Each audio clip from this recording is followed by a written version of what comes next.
Hey my lovely foodies, welcome back to the channel. I have made this a while back, but I can't allow this video to go to waste. So here's the recipe for gingerbread loaf.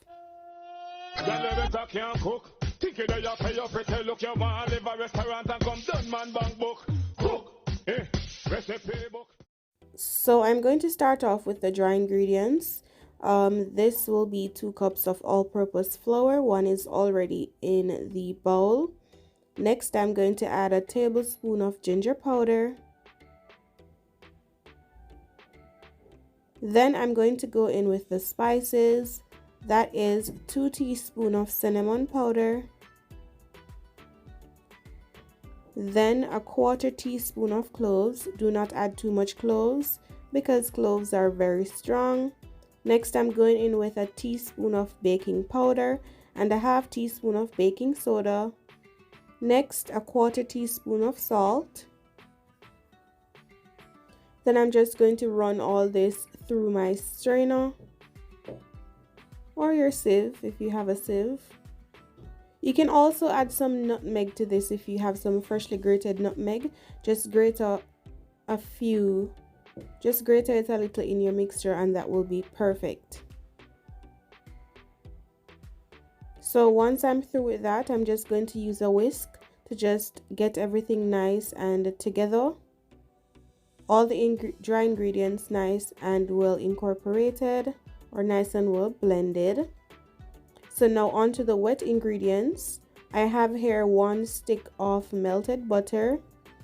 Well, this was melted. It's pretty soft still, but the time is so cold. Next, I'll be adding a 1/4 cup of soft brown sugar, and then I'm going to go in with my hand mixer and I'm just going to cream the butter and the sugar. You don't have to get this super creamed. You just need to do this for a few minutes. If you don't have a hand mixer, you can use a regular whisk. Once it looks like this, it's perfect. You just need to scrape down the sides of your bowl.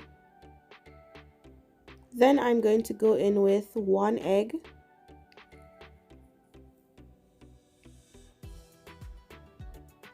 And to my surprise, this wasn't raw at all because usually I'll add lemon juice to anything I'm adding egg to when I'm baking. I didn't this time around and it was still fine. So here I'm just using my hand mixer again to get everything together. Then once that's nice and together, I'm going to add in a 1/2 cup of molasses. This will help to give it flavor and color, that brown color. Try to get all the molasses out. And a trick I never used, if you want to get your molasses out of your cup, all of it out, you just need to kind of grease the container before you add in the molasses so it comes all out. So I'm going to blend this together as well.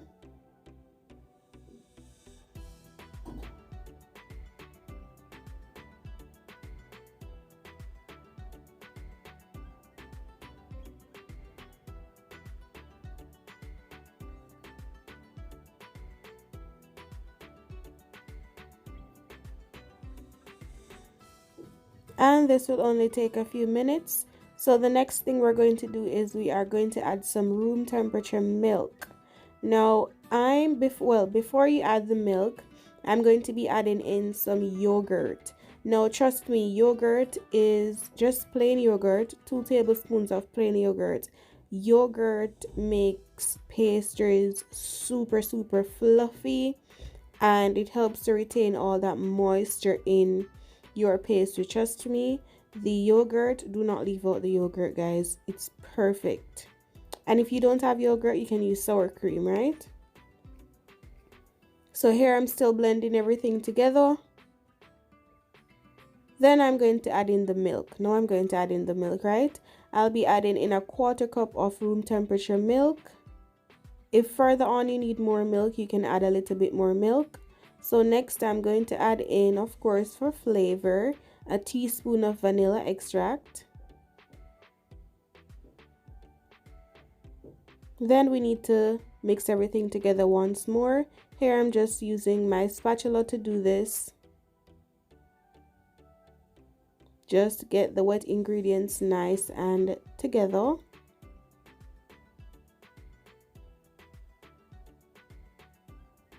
And once that's nice and really combined, then I'm going to be adding the dry ingredients to the wet ingredients, and I'm going to add this in like a third at a time.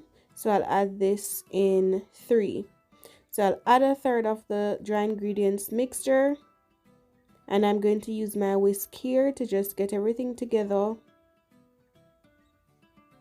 I'm not really folding anything in, just mixing until I get the perfect batter.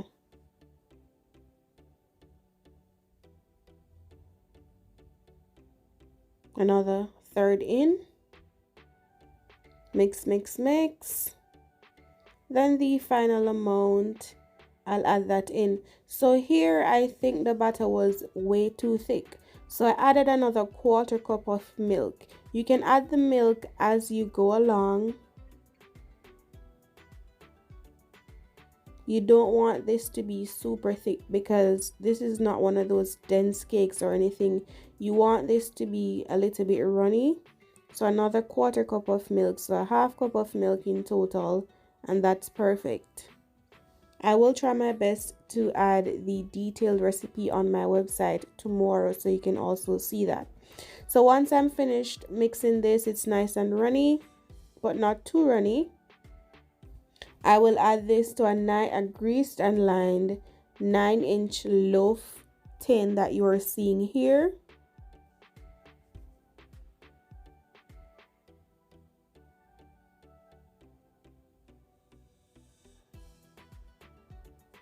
Try to get every last drop of this batter out because trust me, it was so good. Really, really, really, really good. So bake this at 180 degrees for 45 minutes or until a toothpick inserted in the middle comes out clean. My oven was a little bit too hot, but guess what? Only the top part of this was cracked, but trust me, inside was moist, super moist. And I had this for a few days, and trust me, it was still so moist. Do not let this cracked top fool you. This was perfect. It's nice and warm now, but I need a piece of this gingerbread loaf nice and warm. So I'm going to cut this into some slices and have a piece of it nice and warm with some milk.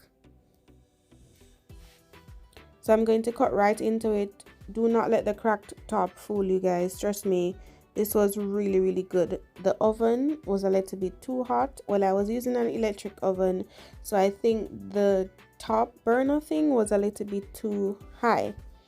But inside, perfect, perfect, perfect. Look at this, guys. Amazing. This is the final result of the cake. Super moist, as you can see here. I added some powdered sugar, but this was just so perfect, so good, guys. Thank you so much for watching, and of course, if you like the video, don't forget to give the video a thumbs up, share the video, subscribe to the channel, turn your post notifications on, visit my website at roma'skitchen.net for this and other great recipes. Until next video.